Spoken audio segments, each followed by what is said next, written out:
Well, right now, students across Washington are taking the WASL test, a crucial step toward graduation. And as debate over the usefulness of the test continues, a new report could shed light on how much the WASL is costing the taxpayers. Tonight, in a KXLY4 reality check, our John Langler's live to detail the price tag of testing your child. John? Robin, the new report comes from the Washington Education Association. Unlike the figures given by the state, the WEA says this research goes more in depth. It finds the WASL is far more expensive than the state wants you to believe, $114 million a year. Former Spokane Public School Superintendent Brian Benzel says it had to be done. In 2003, the district spent around $50,000 to build a secure storage room for WASL test booklets. That money came from Spokane, even though it was mandated from Olympia.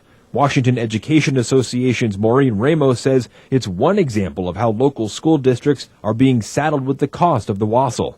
This test, which costs so much money, is still being used and still being trotted out, even though there are questions from the legislature and from many other people about this test. A new report paid for by the WEA estimates the yearly cost of the WASL around $114 million, $92 million more than the figure from officials in Olympia.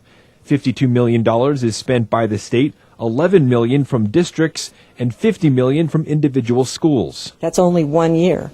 That would fund about 1,600 new teachers. We could reduce class size. Washington's Office of Public Instruction says it hasn't seen the numbers, but questions where they came from. It plans to investigate. I think actually what we offer is a pretty fair and meaningful measure of how kids are doing. For Ramos, the study once again puts the need for the WASL into question. Who said it was a good test?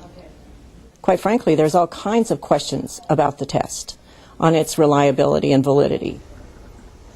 And the report does not come without some political baggage. While the people hired to do the research are said to be unbiased, the WEA is clearly against the WASL, and there's a race going on right now to be the new head of state education, with the WASL a major issue. Reporting live, John Langler, KXLY4.